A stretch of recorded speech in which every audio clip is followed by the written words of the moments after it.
Pourquoi les personnes empathiques attirent-elles systématiquement les narcissiques?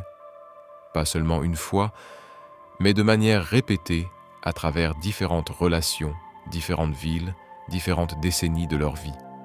Jung a documenté le cas d'une patiente qui avait entretenu 4 relations avec des hommes qu'elle a par la suite reconnus comme narcissiques.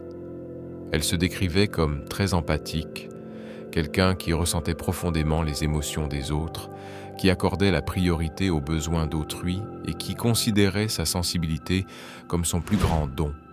Chaque relation suivait un schéma identique. Elle rencontrait un homme qui semblait sûr de lui, charismatique et accompli. Elle se sentait irrésistiblement attirée par sa force. Les premiers mois étaient enivrants. Elle se sentait indispensable, utile, enfin capable d'exprimer pleinement son empathie. Puis la dynamique s'inversait. Sa confiance se muait en arrogance, son charisme en manipulation, son succès en égocentrisme. Elle passait des années à tenter de le guérir par son empathie, persuadée que s'il lui suffisait de l'aimer suffisamment, il changerait. Il n'a jamais changé. Leur relation allait s'effondrer. Elle partirait complètement épuisée. Puis elle rencontrait un autre homme.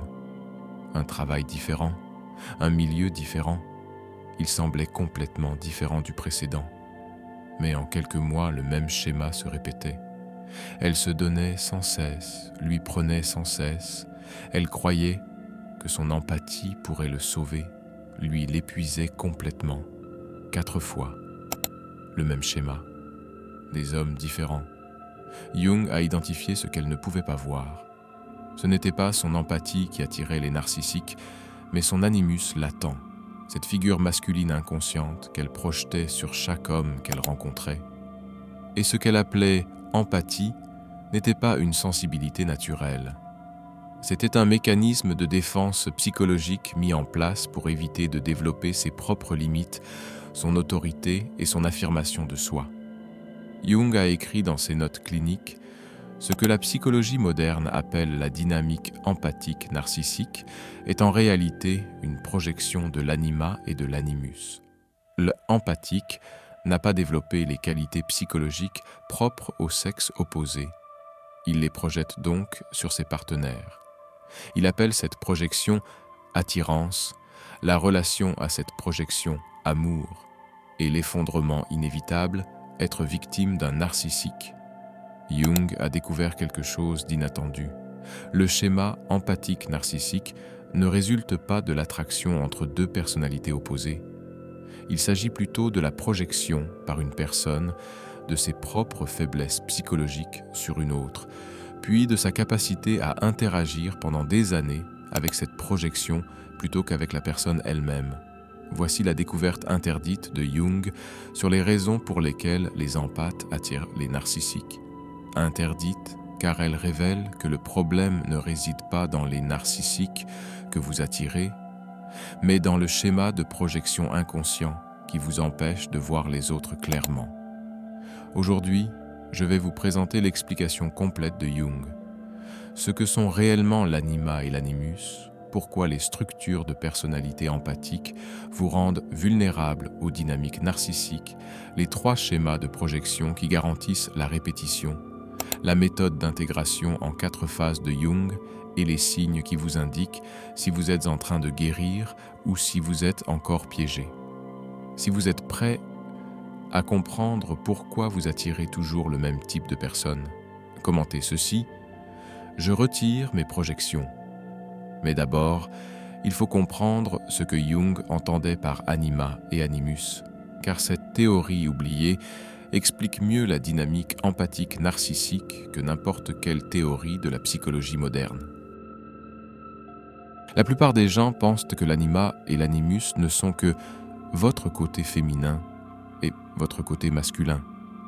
Cette compréhension superficielle passe à côté de ce qui rend la découverte de Jung si profonde sur le plan psychologique et si dangereuse lorsqu'elle est mal comprise.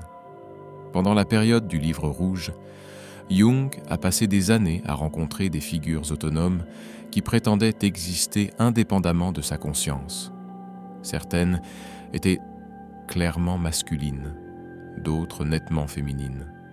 Ce qui choquait Jung, c'était que les figures féminines, en particulier celles qu'il nommait Salomé, agissaient avec leur propre intelligence, leurs propres objectifs, leur propre personnalité, échappant ainsi à son contrôle conscient. Il écrivit plus tard que la rencontre avec l'anima, la figure féminine dans la psyché d'un homme, fut l'une des expériences les plus troublantes de ma confrontation avec l'inconscient. Elle disait des choses que je ne penserais jamais consciemment. Elle avait des désirs qui contredisaient mes valeurs conscientes. Elle était, au sens le plus strict, une personnalité autonome vivant au sein de ma psyché. Jung a élaboré sa théorie à partir de cette expérience directe. L'anima n'est pas une métaphore. Il ne s'agit pas d'entrer en contact avec ses sentiments. C'est un complexe psychologique autonome, une sous-personnalité dotée de sa propre conscience, formée de sources multiples et opérant en grande partie hors de notre conscience. Chez l'homme, l'anima représente la figure féminine inconsciente. Chez la femme, l'animus représente la figure masculine inconsciente. Il ne s'agit pas de sexe biologique ni d'identité de genre, mais d'opposition psychologique. Les qualités auxquelles votre personnalité consciente ne s'identifie pas sont regroupées dans cette figure du sexe opposé au sein de votre inconscient. L'anima ou l'animus se forme à partir de 3 sources principales. Premièrement, le parent de sexe opposé crée le modèle. La relation d'un homme avec sa mère fonde son anima. La relation d'une femme avec son père fonde son animus. Les qualités incarnées par votre parent ou celles dont vous auriez eu besoin mais que vous n'avez pas reçues, s'intègrent à cette figure intérieure. Deuxièmement, le conditionnement culturel relatif au sexe opposé intègre des attentes, des peurs et des fantasmes à cette figure. Si vous êtes un homme élevé dans une culture qui enseigne que les femmes sont émotives et irrationnelles, ce conditionnement s'intègre à votre anima.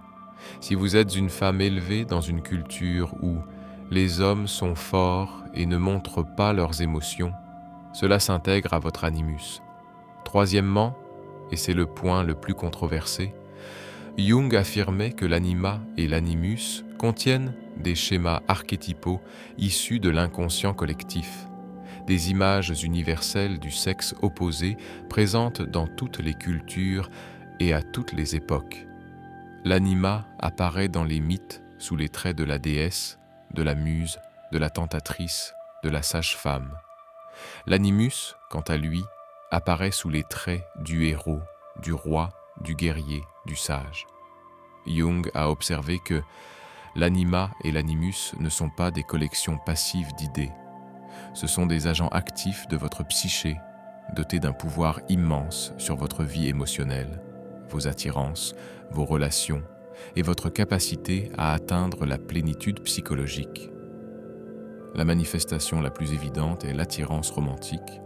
Lorsque vous ressentez cette attraction irrésistible pour quelqu'un, le coup de foudre, le sentiment d'une évidence, l'impression de le connaître depuis toujours, il s'agit presque toujours d'une projection de l'anima ou de l'animus.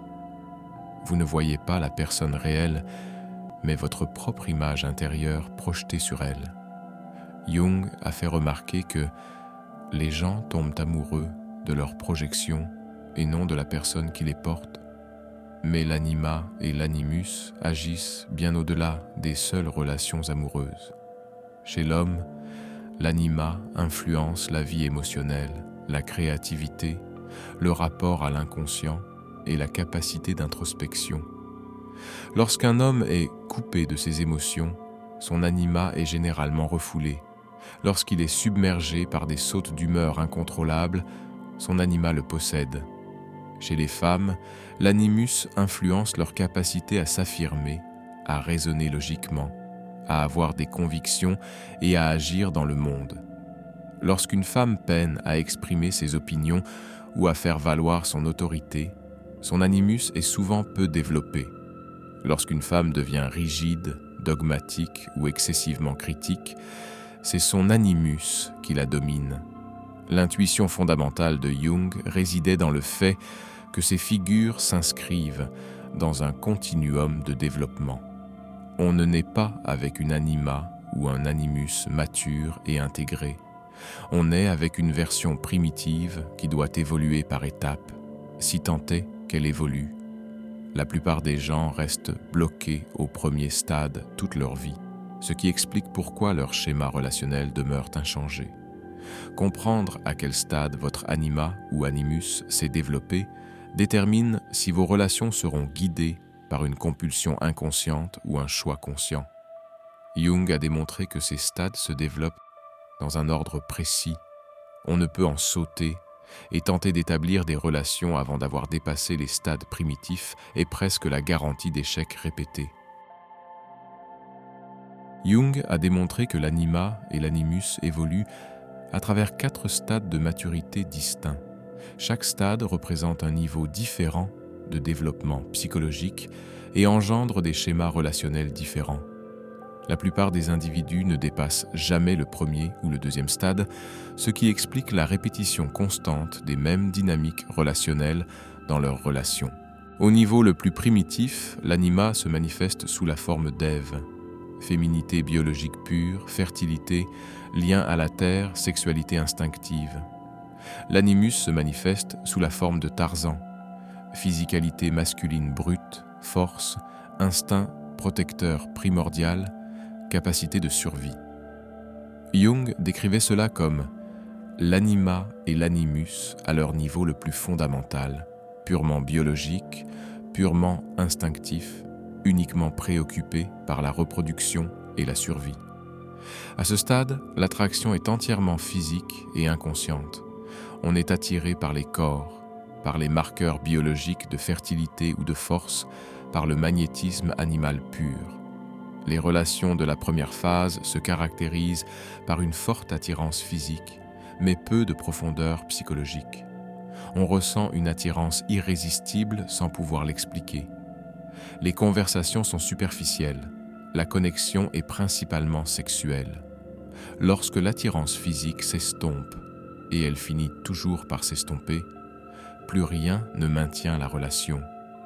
Jung a observé que beaucoup de gens restent au premier stade toute leur vie, passant d'une relation purement physique à une autre, se demandant toujours pourquoi la passion ne dure jamais et ne comprenant jamais qu'ils sont en relation avec des corps et non avec des personnes. La première étape du développement consiste à comprendre que l'attirance physique pure n'est pas de l'amour, mais un phénomène biologique. Si vous êtes constamment attiré par le même type physique, si vos relations sont intensément sexuelles mais superficielles sur le plan émotionnel, si l'attirance disparaît une fois la satisfaction sexuelle atteinte, vous fonctionnez encore au stade 1 de l'anima ou de l'animus. Au deuxième stade, l'anima évolue en Hélène de Troie, beauté, romantisme, raffinement esthétique, intensité émotionnelle. L'animus devient Hercule, le héros, le conquérant, l'idéal romantique, la force alliée à une noble cause. Jung décrivait cela comme l'anima et l'animus projetés à travers le prisme du fantasme romantique. L'être aimé est idéalisé, non pas tel qu'il est réellement, mais tel que votre inconscient a besoin qu'il soit. Les relations de la deuxième étape sont caractérisées par une idéalisation intense suivie d'une désillusion dévastatrice. Vous rencontrez une personne qui semble parfaite. Elle incarne tout ce que vous avez toujours recherché. La période initiale est magique. Vous êtes convaincu d'avoir trouvé votre âme sœur, votre destinée, la personne qui vous complète. Puis la réalité s'impose.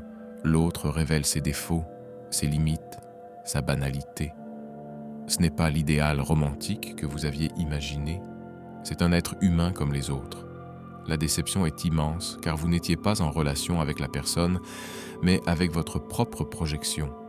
Lorsque cette projection s'effondre, la relation s'effondre avec elle. Jung a constaté que les relations de deuxième stade deviennent souvent obsessionnelles. La personne devient dépendante du sentiment amoureux, cherchant constamment la prochaine expérience romantique idéalisée. Elle ne peut plus maintenir de relation une fois l'idéalisation dissipée, car elle est incapable d'aimer des personnes réelles, seulement des projections romantiques. Le signal d'alarme est toute relation qui commence par « il, elle est parfait, est ». Personne n'est parfait. Si vous voyez la perfection, vous êtes face à une projection. Jung a fait remarquer que la force de votre idéalisation prédit l'ampleur de votre désillusion finale. La deuxième étape du développement consiste à reconnaître la différence entre le fantasme romantique et l'intimité réelle. Il s'agit d'apprendre à voir son partenaire tel qu'il est, imparfait, limité, humain, et de choisir de l'aimer malgré tout, non pas parce qu'il correspond à un idéal, mais parce qu'on apprécie ce qu'il est vraiment. Au troisième stade, l'anima évolue en mari. Sagesse spirituelle, compassion, profondeur de l'âme, capacité à voir au-delà des apparences. L'animus devient le sage, autorité spirituelle, profondeur intellectuelle, capacité de conviction et de recherche de la vérité. Jung décrivait cela comme l'anima et l'animus qui dépassent les besoins relationnels personnels pour se tourner vers des valeurs transpersonnelles. L'amour ne se concentre plus sur ce que l'autre personne vous apporte, mais sur le sens partagé, le but commun et la résonance spirituelle. Les relations de troisième étape se caractérisent par une connexion intellectuelle et spirituelle. Vous êtes attiré par l'esprit, les valeurs et la profondeur du caractère de l'autre. L'attirance physique existe, mais n'est pas primordiale. Vous pouvez avoir des conversations profondes, vous partagez des visions du monde ou des objectifs de vie similaires. Il y a un respect mutuel pour l'épanouissement et l'autonomie de chacun. Mais la troisième étape recèle son propre piège, l'idéalisation spirituelle ou intellectuelle. Jung observait que certaines personnes projettent la figure du sage ou du guide spirituel sur leur partenaire, attendant de lui qu'il soit leur maître, leur gourou, leur chemin vers l'éveil. Lorsque le partenaire ne parvient pas à leur apporter un accomplissement spirituel, la relation échoue. Le défi de la troisième étape est de reconnaître qu'aucune personne, aussi sage, évoluée ou spirituelle soit-elle, ne peut être votre gourou ni votre chemin vers le sens de la vie. Elle peut vous accompagner sur ce chemin, mais elle ne peut être le chemin lui-même. Au plus haut niveau de développement, l'anima devient Sophia, sagesse divine, capacité à appréhender le paradoxe, intégration de tous les stades précédents en une conscience unifiée. L'animus devient Hermès, guide entre les mondes, intégration de la force et de la sensibilité, de l'action et de la réflexion. Jung décrivait le quatrième stade comme l'anima ou l'animus pleinement individualisé, non plus une projection sur les autres, mais un aspect intégré de votre propre psyché qui enrichit votre vie intérieure et permet une relation authentique avec les autres. À ce stade, vous n'avez plus besoin d'un partenaire pour vous sentir complet, car vous avez intégré ce que vous projetiez. Les hommes développent leur capacité à ressentir, à être intuitifs, créatifs et profonds émotionnellement, toutes les qualités qu'ils recherchaient inconsciemment chez les femmes. Les femmes développent leur capacité à s'affirmer, à raisonner logiquement, à être convaincues et à prendre des décisions, toutes les qualités qu'elles recherchaient inconsciemment chez les hommes. Jung était clair. L'intégration de l'anima ou de l'animus ne vous rend pas androgyne. Elle vous rend psychologiquement complet. Un homme à l'anima intégré est plus pleinement masculin, ancré dans la force mais capable de profondeur émotionnelle. Une femme à l'animus intégré est plus pleinement féminine, connectée à l'intuition mais capable d'action décisive. Les relations de quatrième étape se caractérisent par une vision claire de l'autre, non pas comme une projection, ni comme un idéal, ni comme son complément, mais comme une personne à part entière avec laquelle on choisit d'établir une relation. Il y a de l'attirance sans contrainte, de l'amour sans possession et de l'intimité sans fusion. Jung a observé que la plupart des gens n'atteignent jamais le stade 4 parce qu'ils ne font jamais le travail d'intégration de leur anima ou de leur animus. Ils passent leur vie entière à projeter ces figures sur leur partenaire, se demandant pourquoi chaque relation suit le même schéma. Mais comprendre les différentes étapes ne suffit pas. Il faut aussi identifier les schémas de projection spécifiques qui vous maintiennent prisonnier R, des schémas si automatiques que vous ne réalisez même pas qu'ils détruisent toutes vos relations. Jung a décrit 3 schémas spécifiques de projection de l'anima et de l'animus qui détruisent systématiquement les relations. Si vous reconnaissez ces schémas dans votre histoire relationnelle, vous n'êtes pas en relation avec des personnes réelles, mais avec vos projections. Le premier schéma se déroule ainsi. Vous rencontrez quelqu'un. Immédiatement, vous ressentez une attirance intense. Cette personne semble incarner tout ce que vous avez toujours recherché. Vous l'idéalisez. Vous la voyez comme parfaite, comme votre âme sœur, comme la personne qui vous comprend enfin. La période initiale est enivrante, puis la réalité vous rattrape. Ils révèlent leurs défauts humains ordinaires. Ils ne correspondent pas à l'idéal que vous aviez imaginé. La déception est immense. Vous vous sentez trahi, non pas parce qu'ils vous ont trompé, mais parce que votre idéal s'est effondré. Souvent, vous oscillez entre idéalisation et diabolisation. Il passe de la perfection à l'horreur. La relation se termine mal. Jung a décrit ce mécanisme ainsi. L'anima ou l'animus crée une image inconsciente du partenaire idéal, un mélange de vos parents, de votre conditionnement culturel et de fantasmes archétypaux. Lorsque vous rencontrez quelqu'un qui correspond superficiellement à cette image, vous projetez tout ce complexe sur cette personne. Vous tombez amoureux de votre projection et non de la personne. Les signes avant-coureurs sont indéniables. Si vous êtes sujet au coup de foudre, si vous avez souvent l'impression d'avoir trouvé la bonne personne pour être dévasté quelques mois plus tard, si vos relations suivent un schéma d'idéalisation intense suivi d'une amère déception, alors vous êtes pris au piège du premier schéma. Jung a documenté l'histoire d'une patiente. 7 relations sur 15 ans, chacune suivant une trajectoire identique. Une connexion intense au départ, un sentiment de destinée, la conviction que cette personne était différente, puis, en 6 à 12 mois, une désillusion dévastatrice. La patiente ne cessait de blâmer ses partenaires. Ils ont changé, ils m'ont trompé, ils n'étaient pas ceux que je croyais. Jung a fait remarquer, les partenaires n'ont pas changé. Sa projection s'est effondrée. Elle les voyait clairement pour la première fois, et comme elle s'était liée à la projection plutôt qu'à la personne, il n'y avait plus de relation réelle à maintenir une fois la projection dissoute. Psychologiquement, c'est impitoyable. Plus l'idéalisation initiale est forte, plus la déception finale sera grande. En refusant d'emblée de voir les gens tels qu'ils sont réellement, vous créez les conditions de votre propre chagrin. Le second schéma est encore plus insidieux. Vous choisissez sans cesse le même type de personne, nom différent, visage différent, origine différente, mais même personnalité de fond, même dynamique relationnelle, même dénouement. Jung décrivait cela comme une compulsion de répétition alimentée par une anima ou un animus non intégré.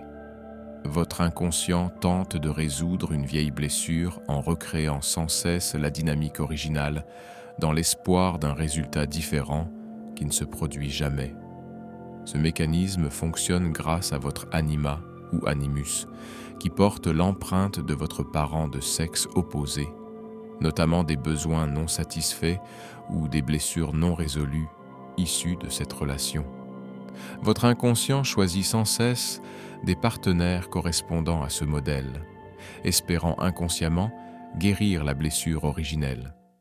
Si votre père était émotionnellement indisponible, votre animus véhicule le schéma Les hommes sont distants, mais méritent d'être courtisés. Vous continuez à choisir des hommes émotionnellement indisponibles, essayant inconsciemment de les faire s'ouvrir, de réussir là où vous avez échoué avec votre père. Mais vous n'y parvenez jamais, car vous vous connectez à la projection de votre animus et non à la personne réelle.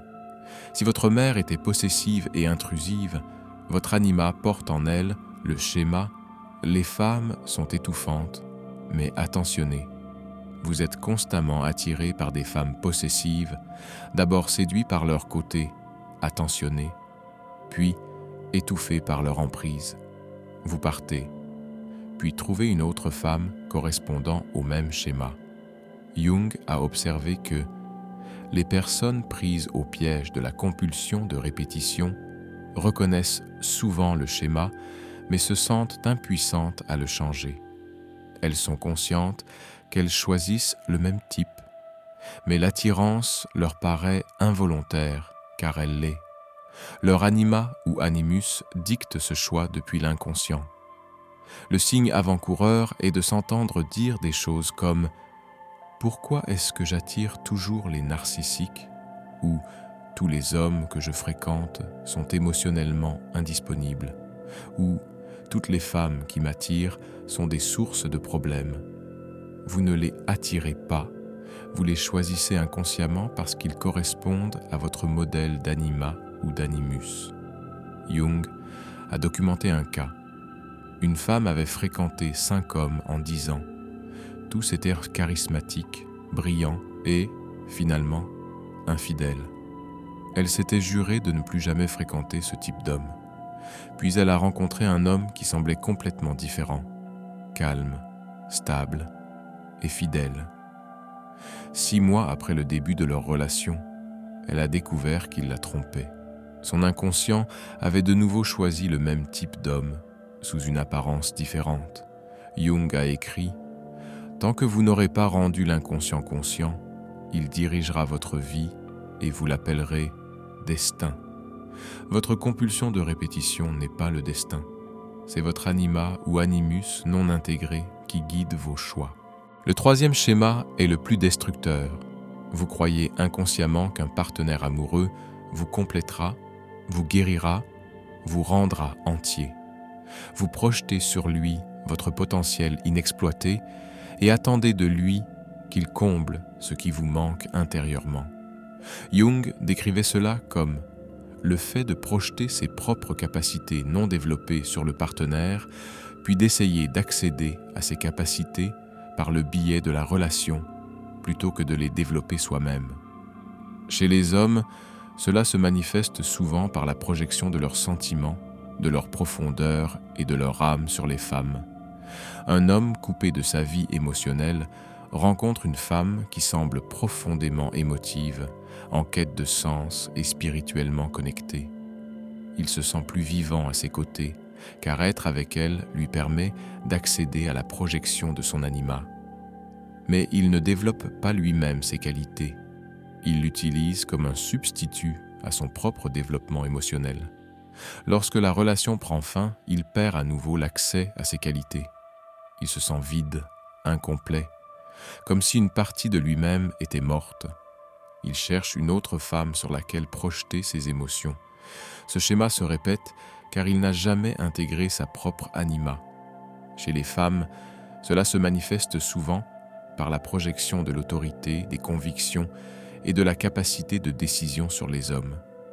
Une femme déconnectée de son propre pouvoir rencontre un homme qui paraît fort, sûr de lui et capable de prendre les choses en main. Elle se sent en sécurité avec lui, car sa présence lui permet d'accéder à cette projection de son animosité. Mais au lieu de développer sa propre autorité, elle la lui délègue. Quand il n'est pas à la hauteur ou quand la relation se termine, elle s'effondre. Elle se sent impuissante, incapable de se débrouiller seule. Elle cherche alors un autre homme fort. Ce schéma se répète car elle n'a jamais intégré ses propres faiblesses. Jung était catégorique. Le fantasme de la complétude est un piège. Personne ne peut vous compléter. Les qualités que vous recherchez chez un partenaire sont des qualités que vous devez développer en vous-même. Tant que vous n'aurez pas intégré votre anima ou votre animus, vous continuerez à chercher quelqu'un pour porter ses projections à votre place. Le signal d'alarme est toute variante de « j'ai besoin d'eux »,« ils me complètent » ou « je ne suis pas moi-même sans eux ». Jung a fait remarquer « si vous n'êtes pas vous-même sans eux, vous n'avez jamais été vous-même, vous avez été votre projection ». Ces trois schémas, idéalisation, dévastation, compulsion de répétition et fantasme d'achèvement, ne sont pas des problèmes distincts. Ils sont autant de manifestations d'un même problème, une anima ou un animus non intégré. La solution ne réside pas dans un meilleur choix de partenaire, mais dans l'intégration. Et Jung a développé une méthode spécifique pour y parvenir. Après des décennies de pratiques cliniques et sa propre confrontation avec son anima, décrite dans le livre rouge, Jung a élaboré une méthode précise en 4 phases pour intégrer les projections de l'anima et de l'animus. Il ne s'agit pas d'éliminer sa capacité d'attirance ou d'amour romantique, mais de transformer une compulsion inconsciente en choix conscient. Jung enseignait que votre type, le type de personne qui vous attire constamment, est une représentation directe de votre projection anima ou animus. La technique commence par une honnêteté brutale concernant votre histoire relationnelle. Dressez la liste de toutes les personnes qui vous ont attiré sentimentalement. Pas seulement celles avec qui vous avez eu une relation amoureuse, mais toutes celles qui ont suscité une forte attirance chez vous. Identifiez ensuite les points communs, pas les caractéristiques superficielles comme cheveux blonds ou travail dans la finance, mais des schémas plus profonds, distance émotionnelle, charisme, bienveillance, stimulation intellectuelle, spiritualité, domination, soumission. Jung a observé que les gens affirment souvent ne pas avoir de type de partenaire idéal parce que leur apparence est différente. Pourtant, au-delà des différences superficielles, le type psychologique est presque toujours identique. Ce qui compte, ce n'est pas la ressemblance physique, mais plutôt si la personne suscite les mêmes émotions, occupe la même place dans la relation et déclenche les mêmes dynamiques. Une fois le schéma identifié, posez-vous la question cruciale. Quelle qualité ce type incarne-t-il et que je n'ai pas su développer ? Si vous êtes attiré par les personnes expressives, où avez-vous réprimé votre propre expression émotionnelle ? Si vous êtes attiré par les figures d'autorité intellectuelle, où avez-vous abandonné vos propres convictions intellectuelles ? Si vous êtes attiré par les esprits libres, où avez-vous bridé votre propre spontanéité ? Jung était clair. Les qualités que vous recherchez constamment chez vos partenaires sont presque toujours des qualités que votre personnalité consciente a rejetées ou n'a jamais développées. Votre anima ou animus porte ces qualités reniées et vous les projetez vers l'extérieur, puis vous recherchez des personnes qui semblent les incarner. L'un des patients de Jung a décrit ce processus. « Je me suis rendu compte que je n'avais fréquenté que des femmes fortes et déterminées. Au départ, je pensais que cela prouvait que j'aimais les partenaires sur 2. Jung m'a aidé à comprendre que j'avais complètement abdiqué ma propre autorité et ma capacité de décision. Je déléguais à ces femmes ce que j'avais besoin de développer en moi-même. Cette prise de conscience ouvre un choix. Soit vous continuez à projeter vos propres qualités et à rechercher celles qui les incarnent, soit vous commencez à développer ces qualités vous-même. La plupart des gens n'arrivent jamais à ce choix car ils ne reconnaissent jamais cette projection. Une fois votre projection identifiée, la deuxième phase consiste à s'engager directement avec votre anima ou animus interne par le biais de l'imagination active, la même technique que Jung a développée pendant la période de son livre rouge. La pratique est simple mais exigeante psychologiquement. Trouvez un endroit calme, fermez les yeux, Imaginez votre anima ou votre animus apparaître devant vous. Ne cherchez pas à contrôler la forme que prend cette figure. Laissez-la émerger spontanément. Chez les hommes, l'anima apparaît souvent sous les traits d'une femme incarnant des qualités de leur type. Chez les femmes, l'animus apparaît souvent sous les traits d'un homme correspondant à leur schéma. Adressez-vous ensuite directement à cette personne. Demandez-lui « Qui êtes-vous ? Que voulez-vous de moi ? Pourquoi avez-vous choisi mes partenaires ?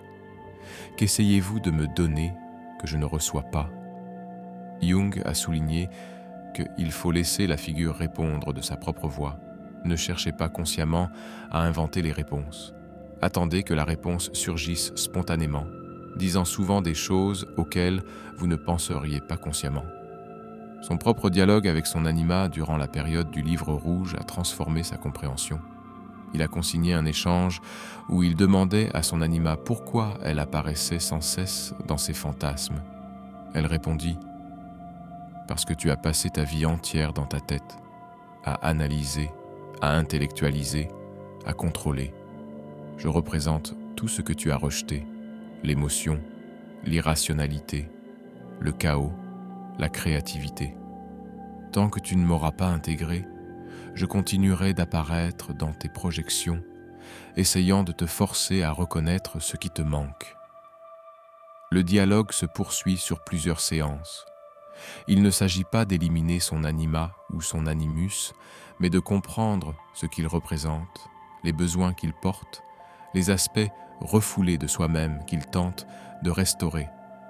Jung a enseigné à un patient « Votre animus se manifeste par des voix masculines, exigeantes et critiques qui vous disent que vous n'êtes pas à la hauteur. Lorsque vous dialoguez avec ces voix, demandez-vous quelles normes elles tentent de maintenir. Souvent, vous découvrirez qu'elles essaient de vous pousser vers votre propre autorité et votre propre excellence, mais d'une manière déformée, car vous n'avez jamais consciemment assumé cette motivation. L'objectif n'est pas de faire disparaître cette figure, mais d'établir une relation consciente avec elle. Jung décrivait cela comme ne plus être possédé par son anima ou son animus, mais y avoir accès consciemment comme à une ressource interne. La troisième phase est la plus difficile. Vous devez consciemment retirer votre projection d'anima ou d'animus de vos partenaires actuels ou passés et les voir tels qu'ils sont réellement, et non comme porteurs de votre potentiel inexploité. Si vous êtes actuellement en couple, cela implique de vous poser les questions suivantes. Quelle qualité ai-je projetée sur cette personne ? Qu'est-ce que je lui demande de m'apporter alors que j'ai besoin de me développer moi-même ? Puis de distinguer consciemment ce qu'elle offre réellement de ce que vous exigez inconsciemment d'elle. Jung a décrit à quel point cela est difficile. Lorsque vous cessez de projeter votre partenaire, celui-ci vous apparaît soudainement différent. Il semble diminuer car vous ne le voyez plus à travers le prisme grossissant de votre projection. De nombreuses relations se terminent à ce stade, non pas parce que le partenaire a changé, mais parce que vous voyez clairement pour la première fois que la relation était fondée sur une projection et non sur une véritable connexion. Mais certaines relations survivent et s'approfondissent. Si un amour véritable se cache derrière les projections, si vous appréciez la personne pour ce qu'elle est réellement, au-delà de ce que vous lui imposiez, la relation peut passer d'un besoin inconscient à un choix conscient. Une patiente a décrit ce changement. Après avoir travaillé avec Jung, j'ai réalisé que je projetais sur mon mari l'image du protecteur fort. Je n'avais jamais développé ma propre capacité à me sentir en sécurité dans le monde. Je me servais de lui comme d'un refuge. Lorsque j'ai mis fin à cette projection et que je l'ai vu clairement, j'ai compris qu'il n'était ni particulièrement fort ni protecteur. Il était anxieux, fuyant et avait souvent besoin que je sois forte. Au début, j'étais anéantie, mais ensuite j'ai vu qui il était vraiment et j'ai aimé cette personne différemment, d'un amour plus réaliste. J'ai alors commencé à développer mon propre sentiment de sécurité au lieu d'exiger qu'il me la procure. Jung enseignait. Le retrait de la projection ne met pas fin à l'amour. Il transforme la projection romantique en une relation authentique. Vous cessez d'avoir besoin de l'autre pour vous compléter et commencez à choisir de l'accompagner tel qu'il est. Si vous n'êtes pas en couple actuellement, cette étape implique de passer en revue vos relations passées et de reconnaître consciemment « je ne voyais pas l'autre personne, je voyais ma propre projection ». Il ne s'agit pas de blâmer l'autre, ni vous-même, mais d'y voir plus clair. Vous étiez en relation avec une figure intérieure que vous projetiez vers l'extérieur. L'autre personne était en relation avec ses propres projections. Aucun de vous deux n'a jamais vraiment vu l'autre. La libération survient lorsqu'on réalise « je n'ai pas à répéter sans cesse ce schéma. Je peux développer ces qualités moi-même au lieu de chercher quelqu'un qui les incarne pour moi. » La phase finale consiste à développer concrètement les qualités que vous avez projetées, à intégrer ce que Jung appelait les aspects contrasexuels de votre psyché. Pour les hommes, cela signifie développer consciemment les qualités inhérentes à l'anima. La conscience émotionnelle, la connaissance intuitive, la réceptivité, la créativité, la connexion à l'inconscient, la capacité d'explorer la profondeur et l'âme.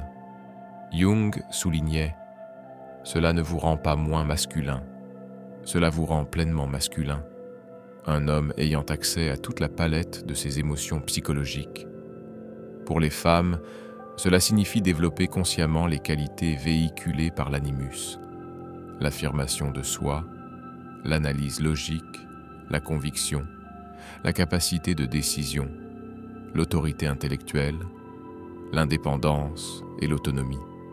Jung enseignait « Cela ne vous rend pas moins féminine, cela vous rend pleinement féminine, une femme ayant accès à toute la palette de ses facultés psychologiques. » Cette pratique exige un changement comportemental conscient. Si vous avez tendance à projeter votre profondeur émotionnelle sur vos partenaires, vous devez développer votre propre pratique pour accéder à vos émotions. Thérapie, écriture, art, méditation. Si vous avez tendance à projeter votre autorité intellectuelle sur vos partenaires, vous devez développer votre propre capacité d'étude, d'analyse, de formulation et de défense de vos propres positions. Jung a décrit l'intégration d'un homme. Il avait toujours été attiré par les femmes artistes et expressives. Grâce à notre travail, il a pris conscience qu'il s'était complètement coupé de la créativité et des émotions. L'intégration a nécessité qu'il se mette à peindre, très mal au début, mais régulièrement, qu'il tienne un journal de ses expériences émotionnelles, qu'il cesse d'intellectualiser ses sentiments et qu'il les ressente pleinement. En 2 ans, ses schémas d'attirance ont évolué. Il était toujours attiré par les femmes créatives, mais n'avait plus besoin qu'elles portent sa créativité à sa place. Il pouvait les rencontrer comme des créatrices parmi d'autres. Jung a décrit le résultat d'une intégration réussie. On développe une androgynie psychologique, non pas au sens social ou sexuel, mais au sens psychologique. On devient une personne entière, capable d'accéder aux fonctions psychologiques masculines et féminines selon les besoins de la situation. Le signe de l'intégration est paradoxal.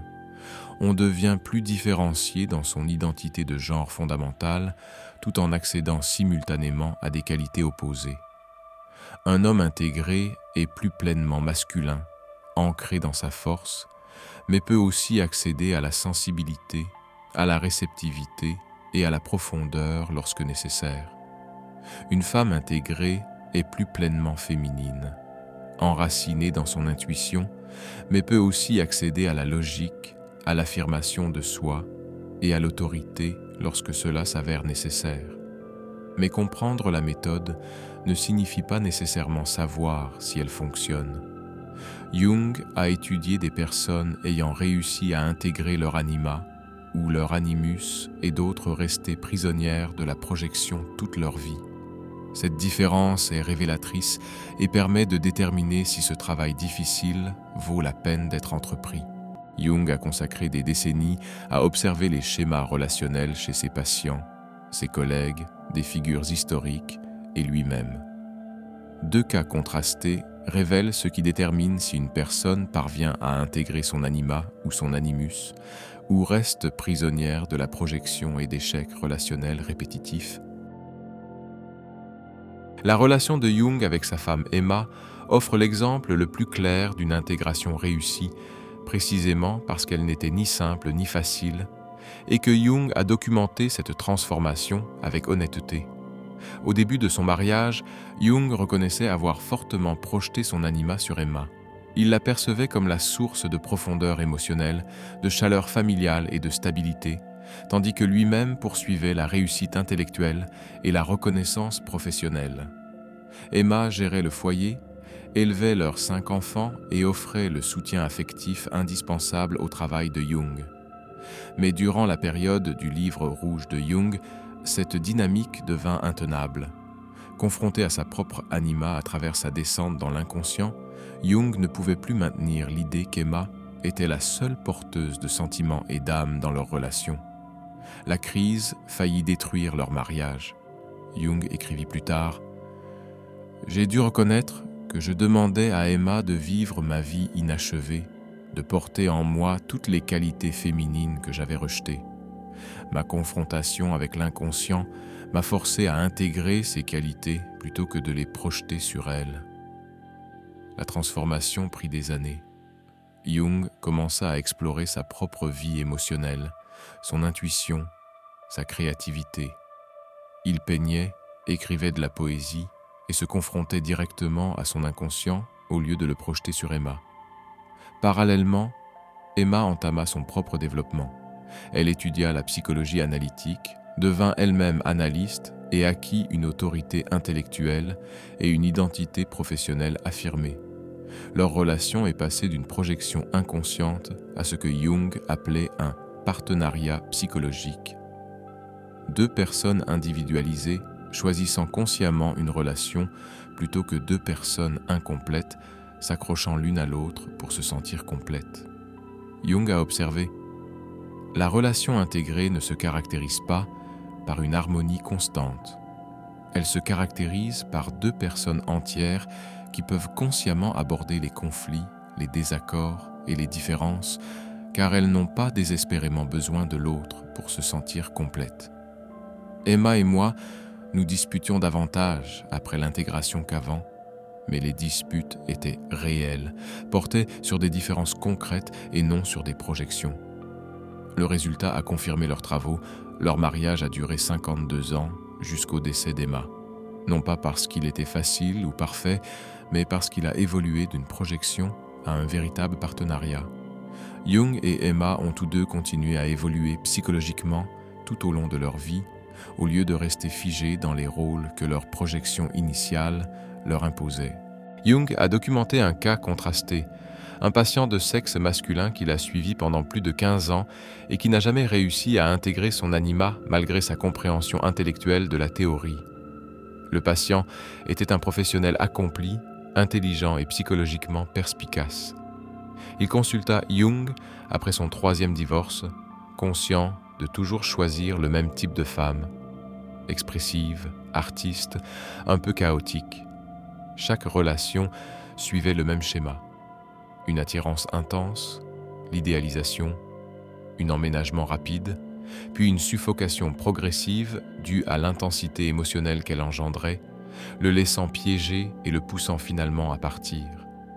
Jung l'aida à identifier ce schéma.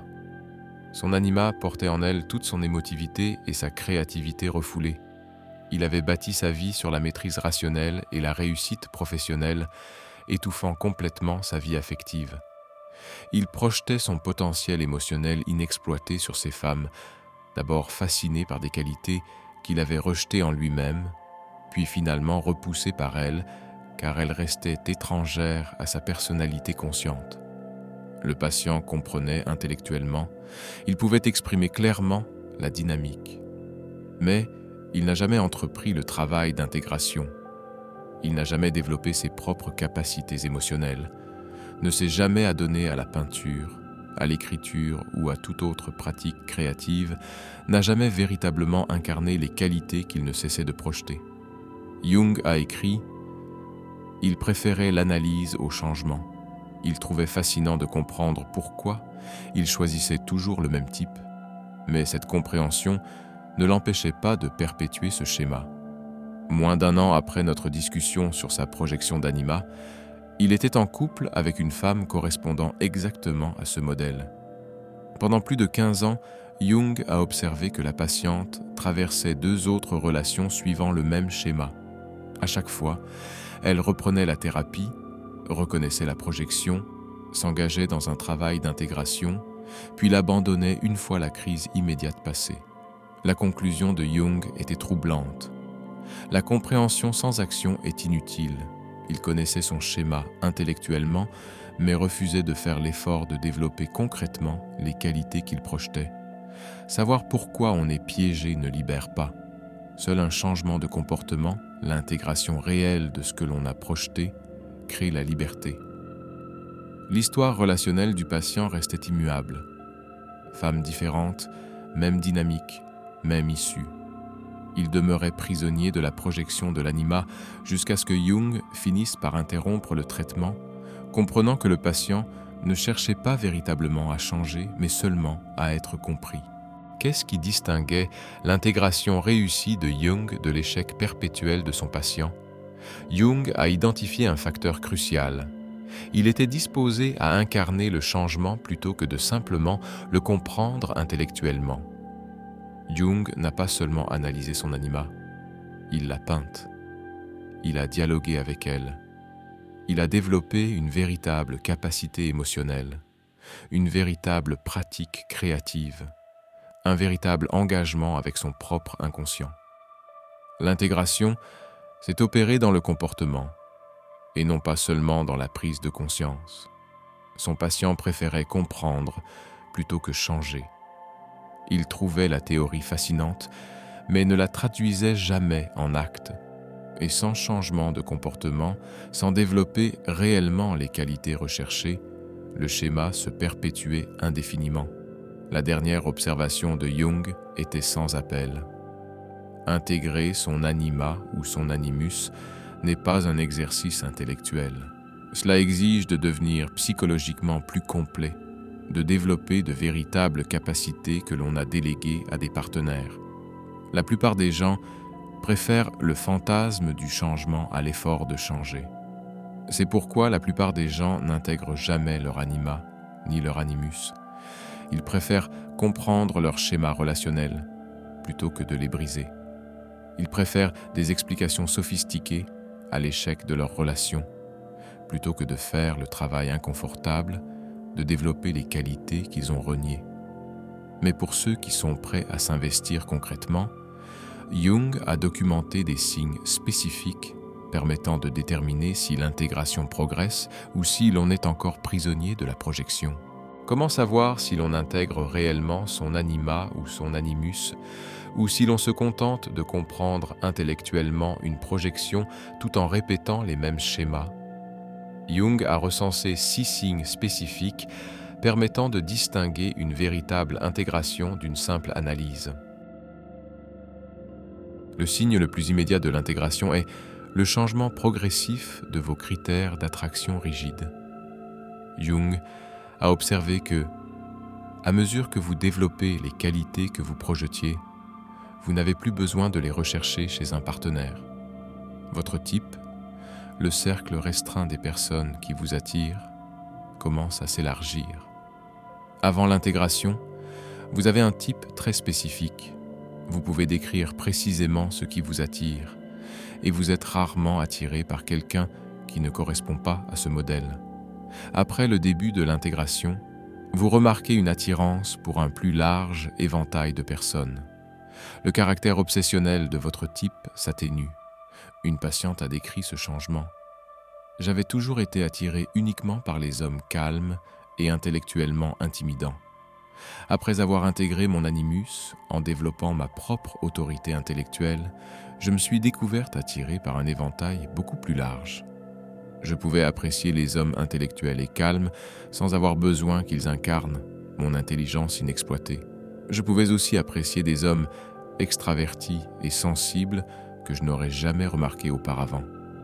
Cela ne signifie pas que l'attirance devient aléatoire ou que tout le monde semble soudainement attirant.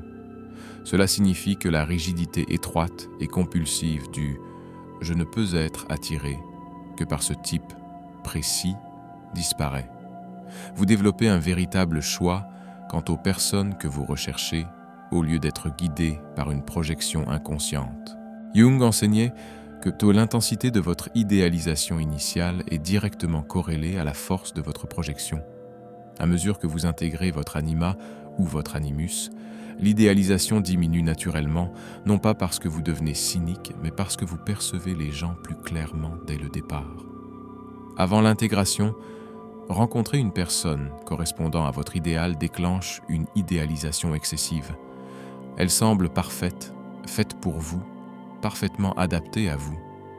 Une fois l'intégration amorcée, vous percevez les qualités des autres sans les idéaliser. Vous remarquez leurs forces et leurs faiblesses dès le début de la relation. Il ne s'agit pas de désillusion, mais d'une perception réaliste. Leur banalité ne vous déçoit pas, car vous ne leur attribuez pas d'emblée des qualités extraordinaires. Jung a fait remarquer, la personne intégrée peut apprécier quelqu'un sans l'idéaliser. Elle perçoit à la fois la beauté et les défauts, le potentiel et les limites, sans exiger de cette personne qu'elle soit plus qu'humaine. Si vous remarquez que vous êtes capable d'être attiré par quelqu'un tout en voyant clairement ses limites, sans avoir besoin de les idéaliser ni de les rejeter, l'intégration progresse. Le signe final, et peut-être le plus important, de l'intégration est la capacité à être seul sans se sentir incomplet. Jung enseignait que la personne dont l'anima ou l'animus est intégré n'a pas besoin d'une relation pour se sentir entière. Elle peut désirer une relation de couple, peut la choisir, mais elle n'en a pas besoin pour son épanouissement psychologique. Avant l'intégration, le célibat est insupportable. On est constamment à la recherche d'une nouvelle relation, incapable de se sentir bien dans sa peau, avec le sentiment qu'il manque quelque chose d'essentiel. Ce désespoir nous pousse à faire des choix inconscients, se mettre en couple avec n'importe qui correspondant à notre idéal plutôt que de choisir consciemment des personnes compatibles. Après cette période d'intégration, la solitude apporte un sentiment de plénitude. Vous n'êtes pas opposé aux relations, mais vous ne les recherchez pas non plus désespérément. Vous pouvez vous contenter de vous-même car vous avez développé les qualités que vous déléguiez auparavant à vos partenaires. Jung a partagé ses réflexions sur sa propre expérience. Après avoir intégré mon anima, je pouvais rester seul pendant de longues périodes lors de mes retraites à Bollingen sans avoir l'impression qu'il me manquait quelque chose d'essentiel. J'avais développé un accès à ma propre profondeur émotionnelle, à ma propre créativité, à ma propre relation à l'inconscient. Je pouvais encore apprécier ma relation avec Emma, mais je n'avais plus besoin d'elle pour accéder à ces aspects de moi-même. Si vous constatez que vous pouvez être heureux, célibataire, pendant de longues périodes, non pas en évitant les relations par peur, mais en étant véritablement satisfait de votre propre compagnie, votre anima ou animus s'intègre. Vous êtes devenu la personne complète que vous recherchiez chez un moule partenaire. Ces 6 signes n'apparaissent pas tous en même temps. L'intégration est un processus graduel qui prend des années et non des mois. Mais si vous en ressentez ne serait-ce qu'un ou 2, le travail progresse. Et si vous n'en ressentez aucun malgré vos efforts sur vous-même, il est probable que vous soyez engagé dans une analyse sans véritable intégration. Votre anima ou animus a choisi vos partenaires amoureux tout au long de votre vie. Chaque personne pour laquelle vous avez été irrésistiblement attiré, parfois qu'un, chaque relation qui semblait prédestinée, chaque schéma que vous avez répété malgré votre conscience, tout cela était orchestré par cette figure inconsciente du sexe opposé qui se projetait sur les personnes qui vous entouraient. Ce n'est pas parce que vous attirez toujours le même type de personnes que vous êtes brisé qu'un. Vous êtes humain, Kraka. Chacun possède une anima ou un animus. La différence entre les personnes prisonnières de relations toxiques à répétition et celles capables d'un amour conscient et mature ne réside pas dans l'élimination de leur anima ou de leur animus, mais dans leur intégration. Vous n'êtes pas naïf, de croire que cette fois-ci sera différente lorsque vous rencontrerez une personne qui vous correspond. Votre anima ou animus est ancien, puissant et profondément ancré dans votre psyché. Il continuera de se manifester jusqu'à ce que vous entrepreniez consciemment le travail d'intégration. La question n'est pas de savoir si vous avez des projections. Tout le monde en a.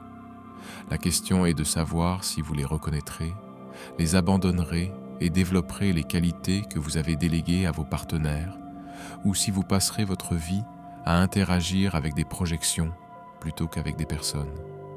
La méthode d'intégration de Jung propose un chemin qui mène de la compulsion inconsciente au choix conscient, du besoin de se sentir complet à la volonté de choisir un compagnon, de la projection de son potentiel inexploité à son incarnation, de l'échec répétitif des relations à l'amour, mature et conscient.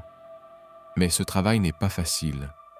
Il exige de développer des qualités que toute votre personnalité a été structurée pour éviter. Si vous êtes un homme qui a bâti son identité sur la maîtrise rationnelle, intégrer votre anima signifie développer une capacité émotionnelle qui vous paraît étrangère et déstabilisante. Si vous êtes une femme qui a bâti son identité sur la bienveillance et la protection, intégrer votre animus signifie développer une affirmation de soi qui vous paraît agressive et inappropriée.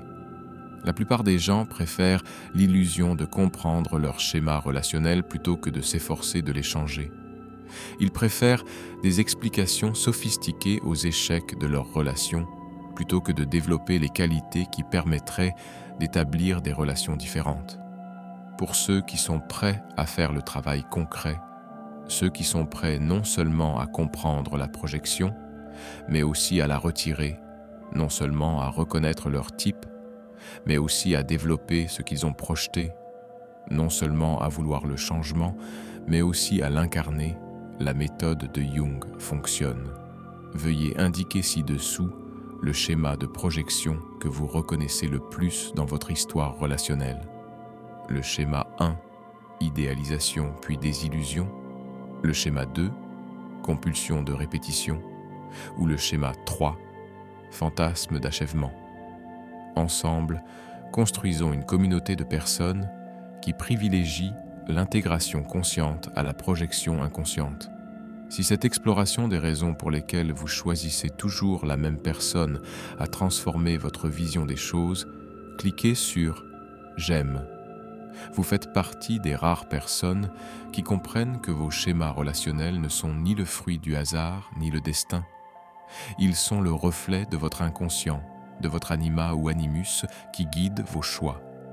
Abonnez-vous pour explorer plus en profondeur les idées les plus transformatrices de Jung. Une psychologie qui ne se contente pas d'expliquer vos schémas comportementaux, mais vous donne la méthode pour les changer réellement. Si vous n'avez pas encore vu mes précédentes vidéos sur la période du livre rouge de Jung et sa méthode d'intégration de l'ombre, je vous invite à les visionner ensuite. Le livre rouge révèle comment Jung a découvert l'anima et l'animus lors de sa descente dans l'inconscient. La vidéo sur l'intégration de l'ombre explique comment intégrer votre part d'ombre avant d'entreprendre un travail sur l'anima et l'animus. Ensemble, ces 3 vidéos vous présentent la méthode complète de Jung pour atteindre la plénitude psychologique. Votre anima ou animus continuera de se manifester jusqu'à ce que vous l'intégriez. Jung a démontré qu'il est possible de rendre conscients les schémas relationnels inconscients. La question est, êtes-vous prêt à voir qui vous avez réellement choisi et pourquoi ? Merci d'avoir regardé. À bientôt dans une autre dimension. Le signe le plus frappant de l'intégration est peut-être la stabilité accrue et la diminution de l'instabilité émotionnelle dans vos relations. Jung observait que les relations fondées sur la projection sont caractérisées par des moments d'exaltation intense et des moments de profonde détresse, tandis que les relations fondées sur l'intégration sont caractérisées par la constance. Avant l'intégration, vos relations sont comme des montagnes russes émotionnelles. Passion intense, conflits dramatiques, ruptures déchirantes, fantasmes de retrouvailles. Cette intensité émotionnelle donne l'impression d'une connexion profonde, mais elle est en réalité le signe d'une projection instable. Après l'intégration, les relations s'apaisent. L'attirance n'est plus l'obsession. Les conflits ne sont plus la crise. Les désaccords ne mènent plus à la rupture. Cette stabilité peut sembler monotone au premier abord, comparée au tumulte auquel vous êtes habitué. Mais c'est parce que vous vivez une véritable relation et non une dynamique de projection. Une patiente a décrit cette adaptation. Ma première relation après le travail d'intégration m'a paru fade au départ. Il n'y avait pas cette passion débordante à laquelle j'étais habitué. Je craignais que quelque chose n'aille pas. Jung m'a aidé à comprendre que tout allait bien. C'était cela, l'attirance saine, non motivée par une projection désespérée.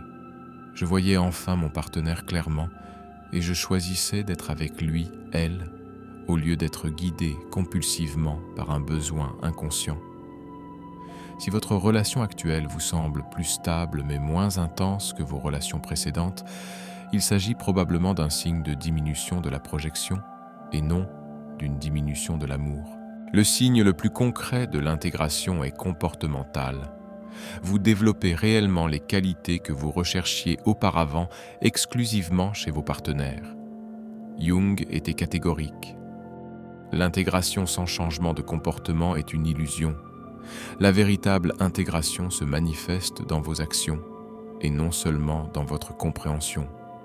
Pour les hommes qui intègrent leur anima, cela signifie développer une véritable intelligence émotionnelle. Être capable d'identifier et d'exprimer ses sentiments, accéder à son intuition, s'adonner à des pratiques créatives et approfondir sa relation à sa vie intérieure. Il ne s'agit pas seulement de penser à ses qualités, mais de les incarner. Pour les femmes qui intègrent l'animus, cela signifie développer une véritable affirmation de soi, exprimer clairement ses besoins, prendre des décisions avec assurance, faire valoir son autorité intellectuelle et agir avec détermination.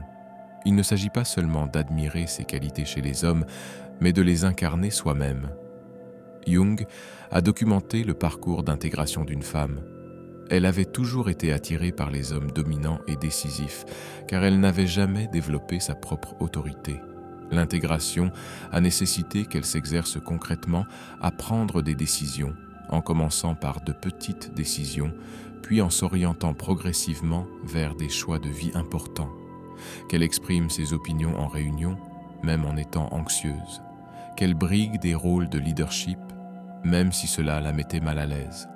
Au bout de 2 ans, elle a déclaré « J'apprécie toujours les hommes qui savent prendre des décisions, mais je n'en ai plus besoin, je suis devenue décisive moi-même. » Si vous mettez en pratique des activités, pratiques créatives, apprentissage de l'affirmation de soi, travail sur vos émotions, développement intellectuel, qui incarnent les qualités que vous projetez, l'intégration est réelle. Si vous n'y pensez qu'en théorie, l'intégration n'a pas encore commencé. Jung a observé que lorsque votre anima ou animus s'intègre, votre mémoire des relations passées se transforme. Vous commencez à voir clairement ce qui était projection et ce qui était réel. Cela apporte à la fois chagrin et libération. Avant l'intégration, vous vous souvenez des relations passées à travers le prisme de vos projections. La personne reste soit idéalisée dans votre mémoire, cette personne était parfaite, j'ai perdu la bonne, soit diabolisée, Cette personne était horrible, j'ai été victime. Ces deux distorsions vous empêchent de voir la réalité en face. Une fois l'intégration amorcée, vous pouvez porter un regard lucide sur vos relations passées. Vous voyez alors ce que vous projetiez sur eux et qui ils étaient réellement. Vous reconnaissez votre rôle dans cette dynamique, non pas avec honte, mais avec compréhension. Vous pouvez admettre « je ne les voyais pas clairement et ils ne me voyaient probablement pas clairement non plus ». Une patiente a décrit ce changement. Après mon divorce, pendant 5 ans, j'étais persuadée que mon ex-mari était un narcissique qui m'avait détruite. Grâce à un travail d'intégration de l'animosité, j'ai compris. Il n'était pas narcissique, c'était juste un homme ordinaire avec des défauts ordinaires. J'avais projeté sur lui mon autorité masculine latente. J'avais besoin qu'il soit fort et décisif pour nous deux. Et je le haïssais quand il me décevait inévitablement. Nous étions tous deux prisonniers de dynamiques de projection inconsciente. Comprendre cela ne m'a pas donné envie de le récupérer, mais cela m'a libéré de l'amertume. Si vous pouvez réfléchir aux relations passées sans forte charge émotionnelle, ni nostalgie ni ressentiment, juste une reconnaissance lucide de la dynamique réelle, l'intégration progresse.